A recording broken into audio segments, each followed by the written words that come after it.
Radiohead there on London Live, the BBC station for the capital, and from 1992. Was it really that long ago?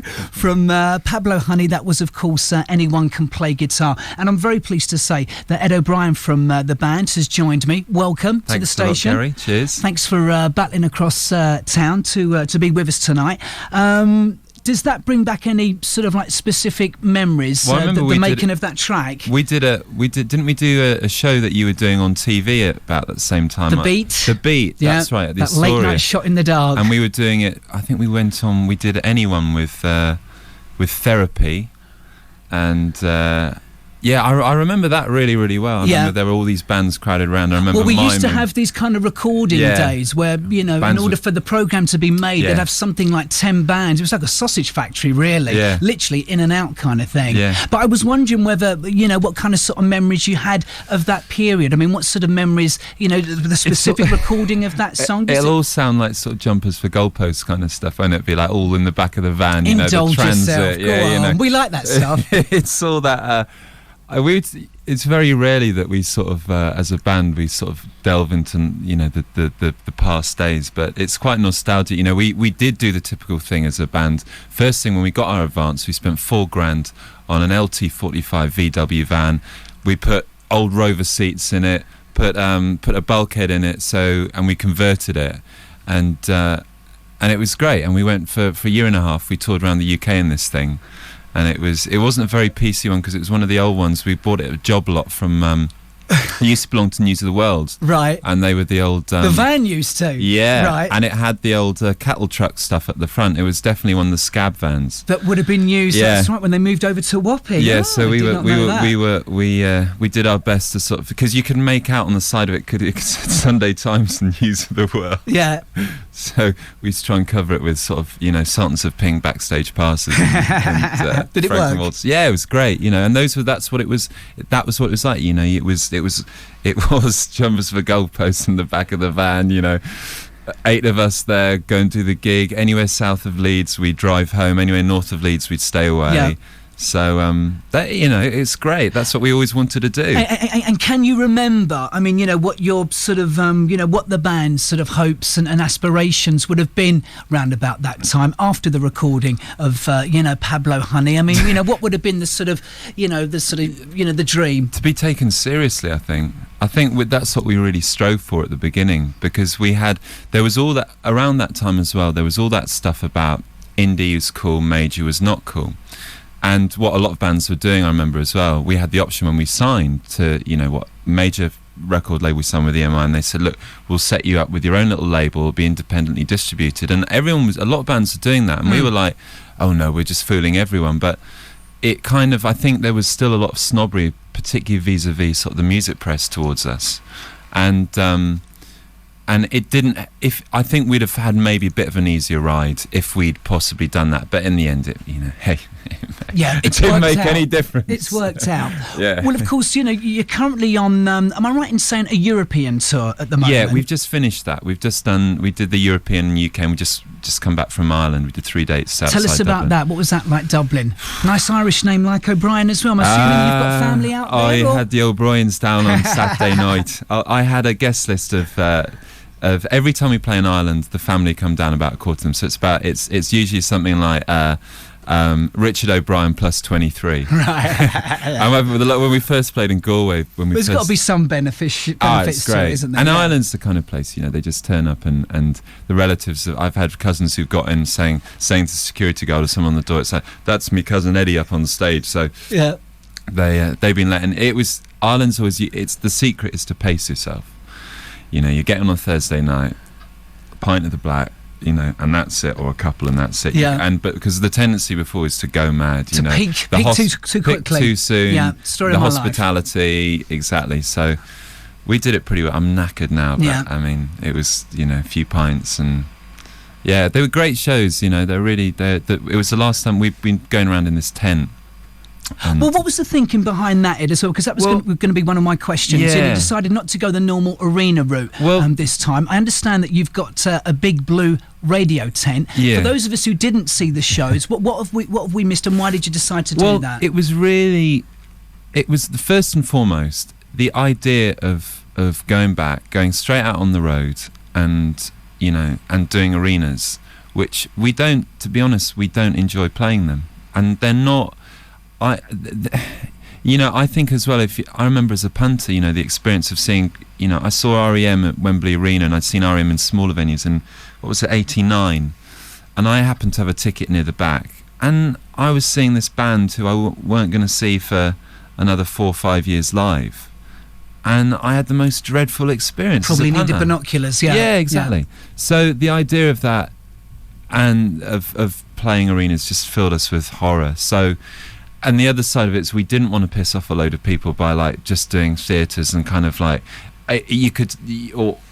and likewise we didn't want to play sort of Brixton Academy for sort of 4 nights in a row, because then, you know, you suffer. So the tent was the thing that came about, and it was like, okay, coming at it from a different angle. And how can we make it interesting? And this tent that we've got is fantastic. It's not like it's sort of pagoda style, and it really adds to the whole aesthetic of the show. And what we wanted to do is make it really, really different. And make it a different experience for people to come to gigs, because now, you know, the way that the music industry has gone in the last 10 years is that there are certain routes, and you go and see a band at that place or that place, and you do that, and that's your experience, and it doesn't. And it's very regimented, and they're normally not that sort of like inflexible. And in the 70s, I mean, I don't know, but I think it was different. You hear about all these bands that used to go out and do these different things, and it was. We just wanted to do something different and be excited by, you know, be genuinely excited going out on the road that we were offering something different, and being able to also, the whole point as well is that, you know, when you play arenas and stadiums and stuff like that, what you find out is that a lot of the time bands play the same sets, and they're forced to in a way, because, you know, songs work in a certain order, and because you're getting that music across to a certain amount of people, you can't take risks, and that to us is like, well, we just don't want to do that. And so every night we change the set, different set order, and, you know, some nights it doesn't go as well as others, but that's what keeps you fresh, that's what keeps it exciting, and that's what, you know, we've been the worst people at faking it. We're, you know, Tom cannot fake his emotions. He's just like, you know, honest. And I think that's one of the things about the band. So that I think what's been great about the tour is that we've been excited and genuinely up for it, for want of a better word. Well, let's play a track from the album, and then we'll talk about the album as well. Ed O'Brien from Radiohead is my very special guest. It's the BBC station for the capital, London Live on 94.9 FM, and this is the album's opener. This is Everything in Its Right Place.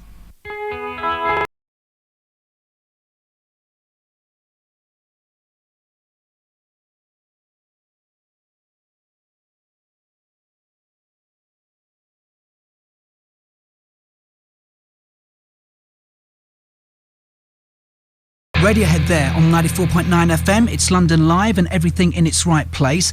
Well, let's talk about the the making, the recording of the album. Kid A, a #1, by the way. What does that mean? It's brilliant, isn't it? It's like winning the FA Cup. It's everything. I mean, to think that people went out and bought that, and we haven't had an album out for ages, and, you know, and that not to be blasé about it either, that people still remember you. It means that, you know, we can make another couple of records. The bottom line is, you know, that should mean, you know, that we can make another couple of records. So it's brilliant. Yeah. Well, let's talk about the making of this album then, because, you know, you came, you know, to the recording of this album from a different angle. Yeah. Well, tell us what was sort of like, you know, going through your minds before the recording of the album. Just a lot of baggage, really. You know, I mean, if you tour, and we were a school band, and we all went to college or whatever, except for Johnny, but we basically went from that and then straight into, you know, within 5 months of sort of deciding to take it seriously in Oxford, we were signed up with EMI, and so we've been touring basically since the end of 91, touring and recording albums. So by the end of OK Computer Tour, which was 98, we were burnt out. You know, we'd done it. And it was like, well, we'd always planned it to do it this way. We'd always said, right, you know, we're the kind of band that, you know, there's a model here. It's like REM. It's like, it's that thing, you get into it, you start in a van, and you just tour. That's the way you do it, and you won't necessarily have the most, you know, we had problems in America, like getting our songs played on the radio and stuff like that, but you just tour. So at the end of that 8 years of touring or whatever, you're burnt out, and also you're in a band as well, and you know, I remember turning 30 in in Boston, and we were sort of playing the Enormo Dome, in Boston, and it was kind of, you realise that being in a band is like a state of arrested development. You never grow up, because that's the great thing about it. You get everything done for you, and it's brilliant. But at the same time, it's unreal, isn't it? Yeah, it is. And I think we had a bit of catching up to do. So when the time we got to start the record, we hadn't actually we'd had sort of 3 or 4 months off, but it hadn't all oozed out, all the crap and everything hadn't.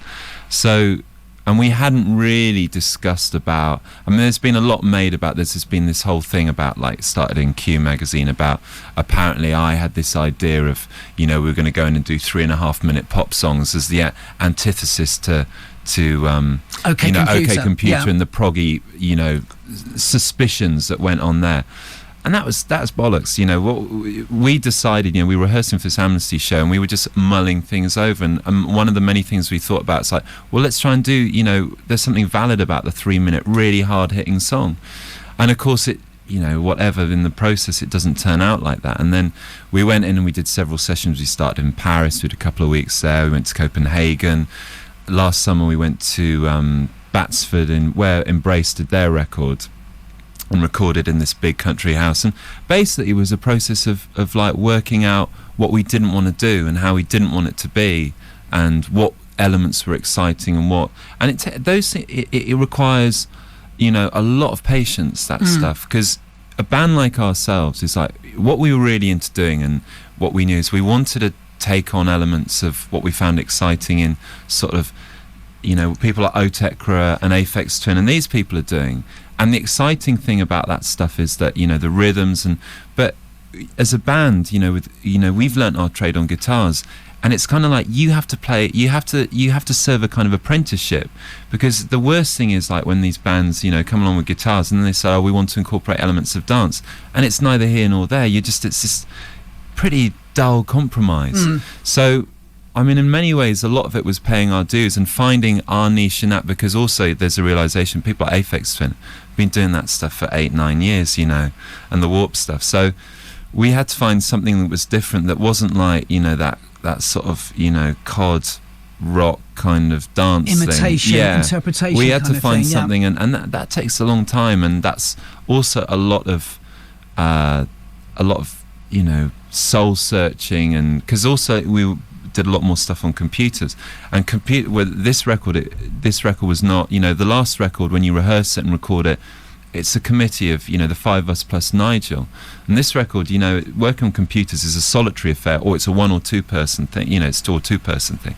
So we had to find a different way of working that's exciting, and we found that, and then of course you just then grow in, the last 3 months were incredibly sort of productive and creative, and it really feels as though we've just sort of, this feels, I think, like Kiddes are like our Pablo Honey of where we were on Pablo Honey. We're just kind of getting to grips with the technology in the studio and what's capable of doing. Right, maybe pointing to the new direction. Yeah, and that will include bits of what we've done before as well, because that's the irony, is that we were bored of playing guitars.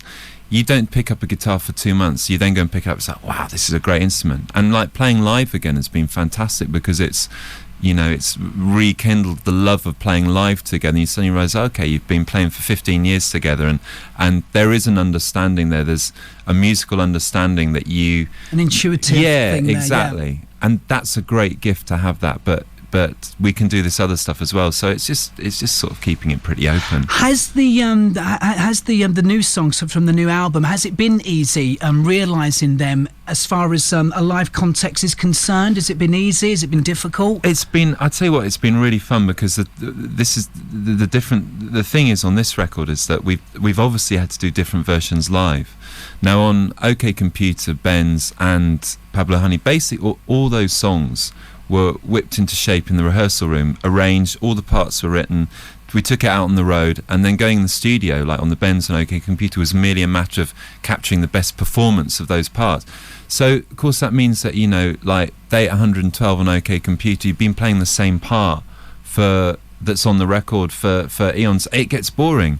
This record is different because it's not so set in stone, and we've had to adapt, everything in its right place, which on record is essentially, which was Tom and Nigel in a room, of an evening with a keyboard, with a Prophet and Pro Tools, and just doing that.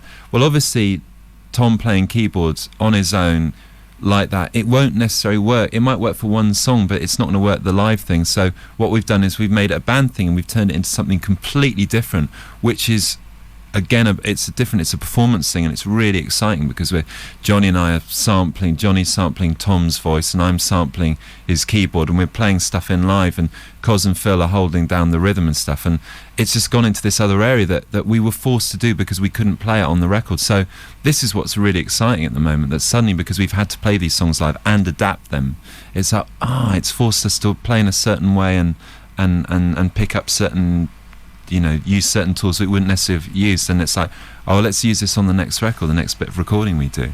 You mentioned the Aphex Twin and Ortekra a little bit earlier on, and that's sort of like People Boards of stuff. Canada, yeah. I think that influence definitely comes through as far as the next track is concerned, which I'd like to play. Ed O'Brien from Radiohead, by the way, folks, my very special guest on this Tuesday night. We're playing tracks from the band's new album, the #1 album, Kid A. I wanted to play Idiotech. Yeah. Can you tell us a little bit about this song? Was this one of the earliest ones recorded? No, this is one of the later ones. It originated on Johnny's got this drum machine box, and it's just the most awesome thing, and he'd spent, he's like professor in the studio. It's like an hour, he did a DAT of an hour of these sounds, and Tom took it away and sort of edited bits and made sense of it on his computer, and then we took elements of the guitar. I did some guitar loops at the end, and we did sampled something from a sort of bit of a what's his name, Paul Lansky. It's kind of like the keyboard sound is from sort of avant-garde fella in the 70s, and just it was all these elements, and Sonny and Tom then Tom did the vocal on top of it, and it's like boom, it was like the glue, and it was amazing for us because we'd never really done that in the studio, thrown these bits together, and it actually worked. We'd thrown bits together and it hadn't worked, or we'd arranged it completely and knew what we were going to do, and suddenly it was like, wow, that's completely different. The thing about Idiotech is you couldn't contrive it, you couldn't imagine, you couldn't say, right, we want this song to be like we've done before on records, we want it to have sort of certain sound. It was like just trying different things, like, oh yeah, that works. So it's probably my favourite song on the record. Have you been in a club when this has been played as well? Have you seen an audience's sort of reaction to this on a dance floor at all? I don't dare. I mean, I'd be a bit. I'm always. It's a bit like when you go into a record shop, and I go into a record shop and I hear one of my songs, I always run straight out. First one out the door. I can't handle it. So a club would be, I'd have to be completely pissed to be able to take it. So. Okay, well, let's hear the track anyway.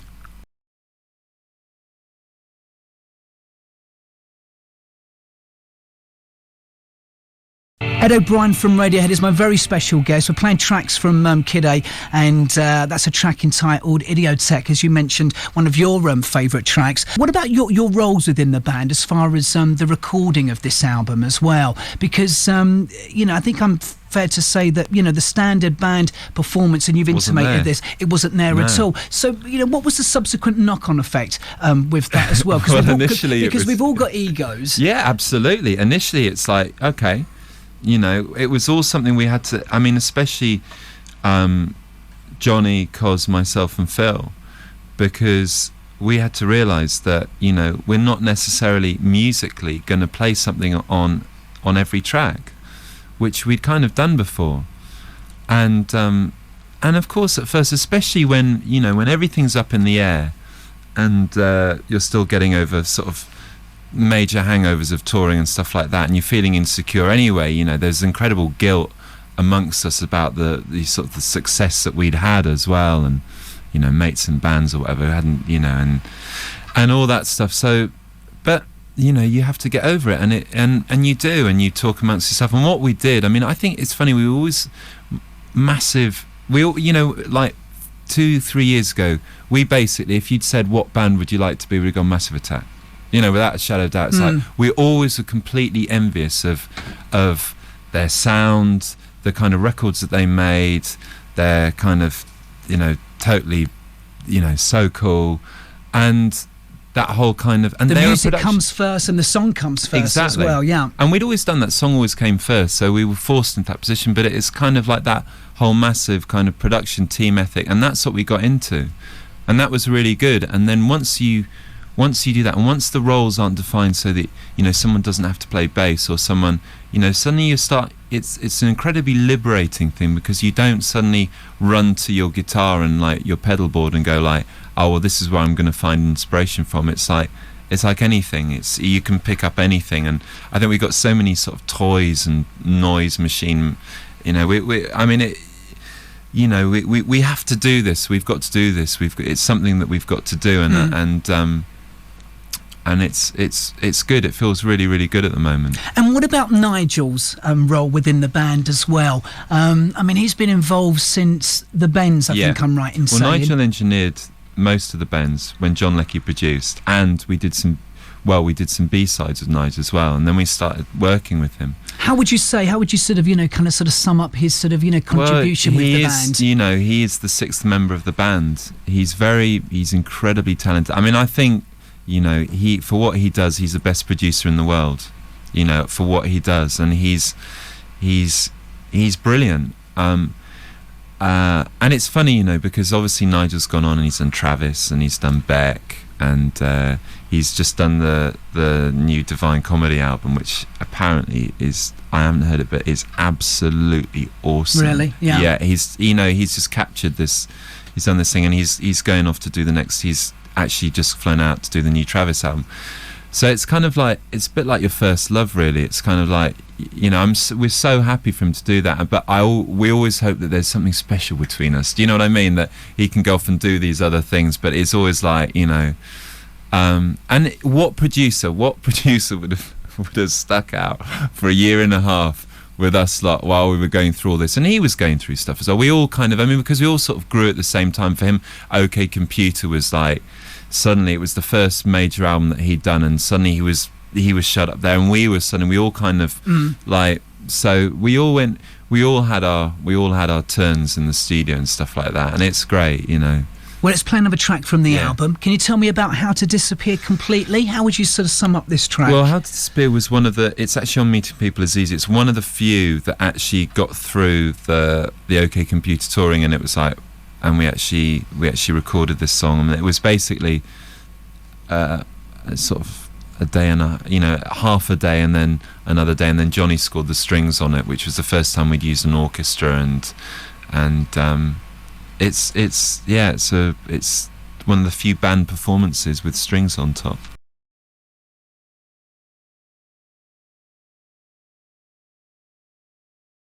How to Disappear Completely, Radiohead on London Live on this Tuesday night. Ed O'Brien from the band is my very, very special guest. It's got a real sort of haunting, sort of otherworldly quality, as far as I'm concerned, that track.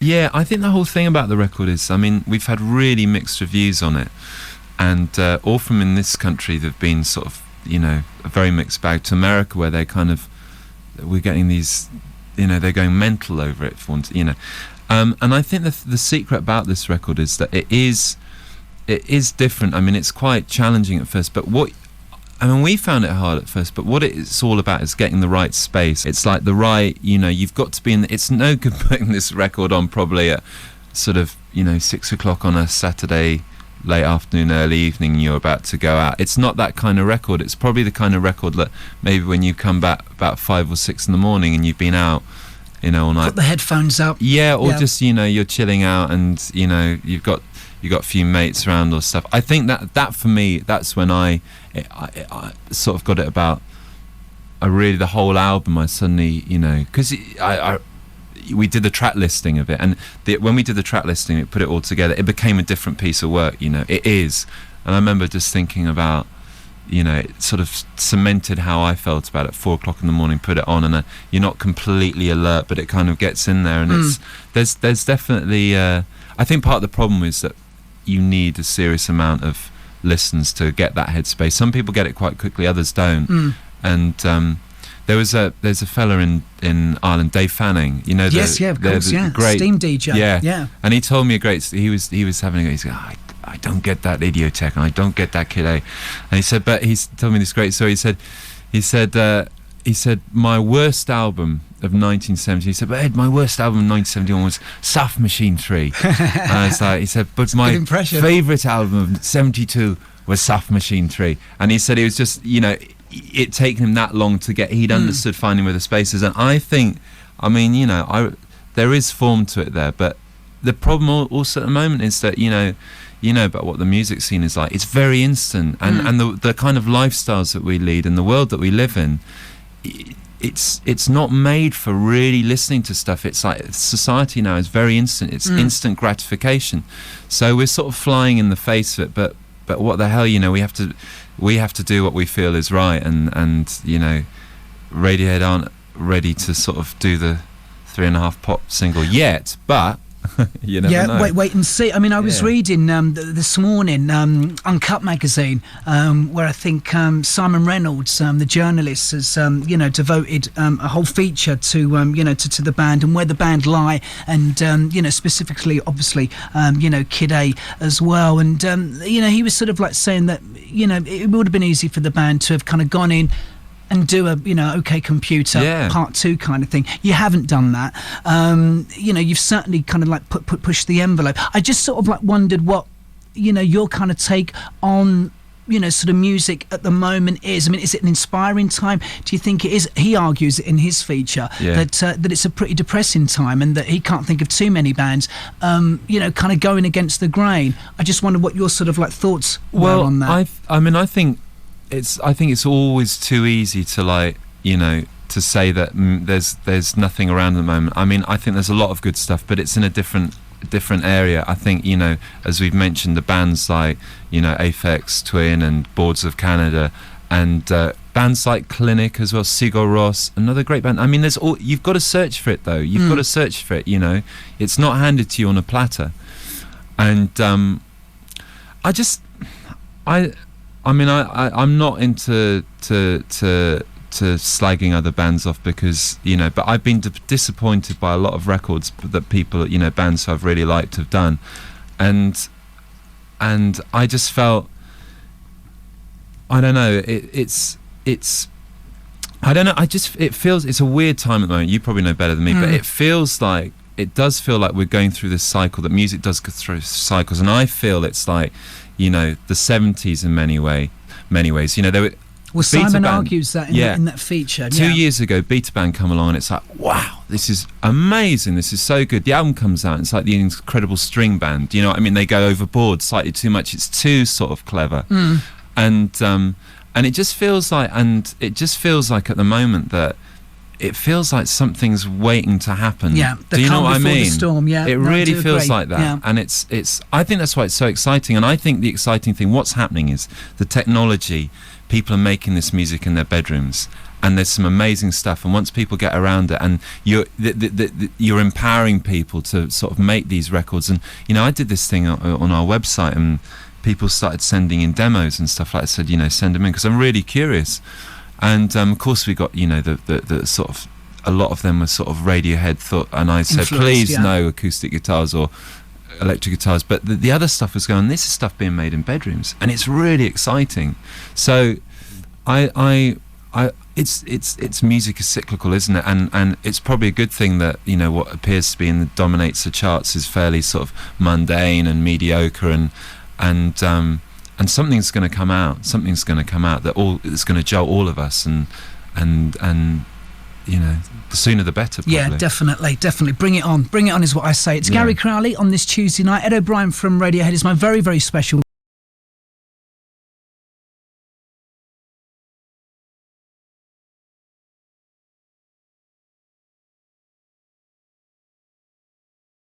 we spoke a little bit earlier on about the album and also the touring as well. I watched recently the band's video. You mentioned it earlier on as well. Meeting people is easy. You're in it. I'm in it very, very fleetingly. Very fleetingly. Yeah. What a good-looking fella. That ginger, cockney-haired, cockney-voiced DJ, I should say, still is hanging on to it. But how do you, you know, as I said, which was a fascinating look, you know, within sort of, you know, the whole sort of Radiohead bubble. How do you guys, I mean, how do you sort of like feel that the band have sort of, you know, adjusted? I mean, we talked a little bit earlier on about, you know, what you do to a certain extent, what I do, not being, you know, real life really. Yeah. I just sort of like wondered how you've got a smile on your face. Well, I mean, the thing about meeting people is easy is that it just does not, it just lends more weight and credence to the Radiohead and Miserable Gits camp. Do you know what I mean? And I had that written down. Yeah, and it's I think the thing that I really like meeting people is easy, but it's Grant G's film. It's his thing, and it's his perspective of what he saw going on in this band that were catapulted into this sort of this position, really, and he also came out actually at the worst times. He came out in Japan when it was freezing cold, and the European leg, which was hard work. Everyone's flu, so it was pretty grim. It was cold. You know, some of the levels of questioning from some of the journalists. I mean, it was a real eye opener as far as. Well, I mean, and that's what it's like, you know. And this is one of the things that we're not doing now. Is we're not doing loads of interviews because you compromise the interview, you know, because you know you do the. You would get asked the same question, you know, 6 times in a row, like, so you like computers, and you know, and the first 2 times, the ball and run with that as well. That was my next question. Get ready for that one. The first 2 times it's fine, but you run out of jokes, and then you start lying, and then you start. I resorted quite heavily to a couple of spliffs. You know, I was stoned most of the time doing this interviews because it was the only way of getting through to enjoy it, and to enjoy the madness of it. You know, and that's not necessarily too good for you, you know, every single day. So let's talk about, if we can, about the band's relationship with your fans as well. I mean, I think there's something, you know, like 10 sort of related Radiohead websites. Of course, you've got your own one as well. What's the address for that? That's www.radiohead.com. There you go. Left that, gave them the ball there to run with that. But you know, people do sort of like seem to kind of sort of read into things. I just sort of wondered what, you know, the band's sort of like, you know, reaction to that was. You know, songs and, you know, their kind of sort of like takes on songs. Oh, it's great. Well, basically, when we decided to really get involved in the website, it was kind of like, well, these people do the information line so much better. So, you know, let them do it and let us be a sort of a mouthpiece for what we're thinking, what's going on, and links to various things that we're into. But it's really... for us, we suddenly realised that in the studio it was such a good way of keeping in touch with people and getting over that whole thing of also, one of the things we gave us the complete horrors on OK Computer was, you know, that whole thing now, this fanfare that you get when you release an album, and it's pretty. It was, and we did this week out in Barcelona for the beginning of that, and much as it was kind of exciting to have done that, we really didn't want to go through that again. So we wanted to sort of be able to dissipate expectations and basically the hype by, you know, the website keeps people in touch. Well, you had the diary running, That's I think, right. You know, during the recording of the album thing as well, and the whole rationale behind that was like, well, you know, I wanted to demystify the whole recording process. You know, when you're not in a band, you think that there's some kind of voodoo or there's some kind of magic that goes on, and that these are.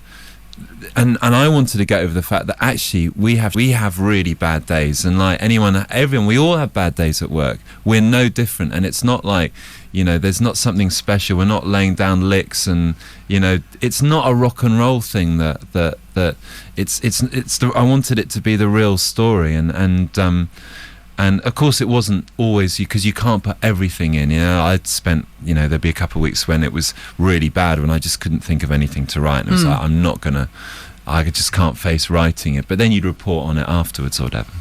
But it's really important. I think that this is a great thing about the internet, is that you, in a way, you can go direct to people, and it's the communication. We've got this bulletin board, and there are people who go on there every single night, and there's this little, and it's like this global community, and they police themselves, and it regulates itself, and it's amazing. And you see this community of people, and they're all over, and they all know one another, and they, you know, and then they go to gigs together, they meet up, and that is an amazing thing. You know, it's a really powerful tool. Yeah. Well, the reason I would imagine, having not, become a musician, but if you heard my guitar playing, you soon know why one would be in a band anyway. I mean, that's surely what it's all about. Exactly, and also when you get to our level, when you've got you've sold a few records, it's so easy to get out of touch with people because, when you're playing like in the vans, and doing the clubs and the Princess Charlotte and those places. Where was the first place that you ever played in the capital? Can you remember? It might have been the Powerhouse. A good gig? Yeah, Powerhouse. Good memories of that? Yeah, it was because the Powerhouse was in Islington on Upper Street, wasn't it? And it was a bit like a village. We'd always done our sort of our years, our apprenticeship in village halls, around Oxford, and it felt very much like a village hall gig. But we always, it's still the same. It's still the same. Do a gig in London, it's always like backs up against the wall, bicycle clips around the ankles. Yeah, exactly.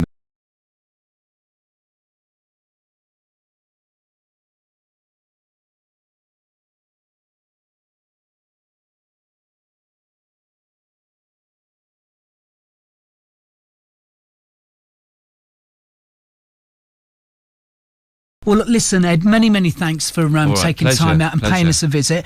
I'm going to end with one of my favourite tracks from the album, which has almost got, I think anyway, a sort of punk-funk feel to it, the National Anthem. Yeah. Would you like to tell us about this song? Yeah, I mean, National Anthem was a song Phil did the drums ages ago on that, and that was when we were doing B-sides for No Surprises, and that was the end of the UK tour in December 97, and Tom laid down the bass that day, and we knew we had something really special here, and it was too good for a B-side in a way, or not too good, but it was just like, well, we won't be able to do it justice, more like.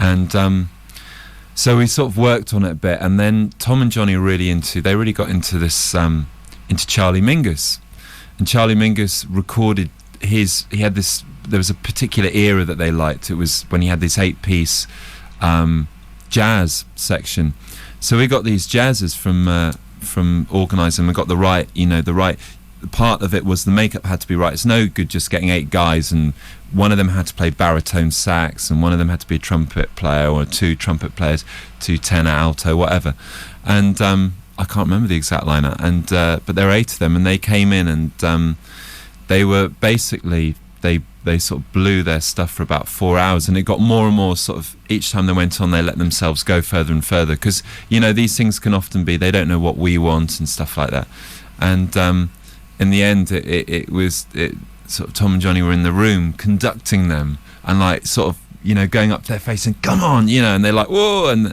they play, and it was really, really exciting, and it is definitely it's definitely first listen, you don't expect this brass to come in, and it is a bit of a jolt, but once you get into it, it's finding the space of it, I think, and once you get into the idea of mixing this brass, this jazz 8-piece with basically what we do as a band, I think it's really interesting. It's sort of it's definitely different.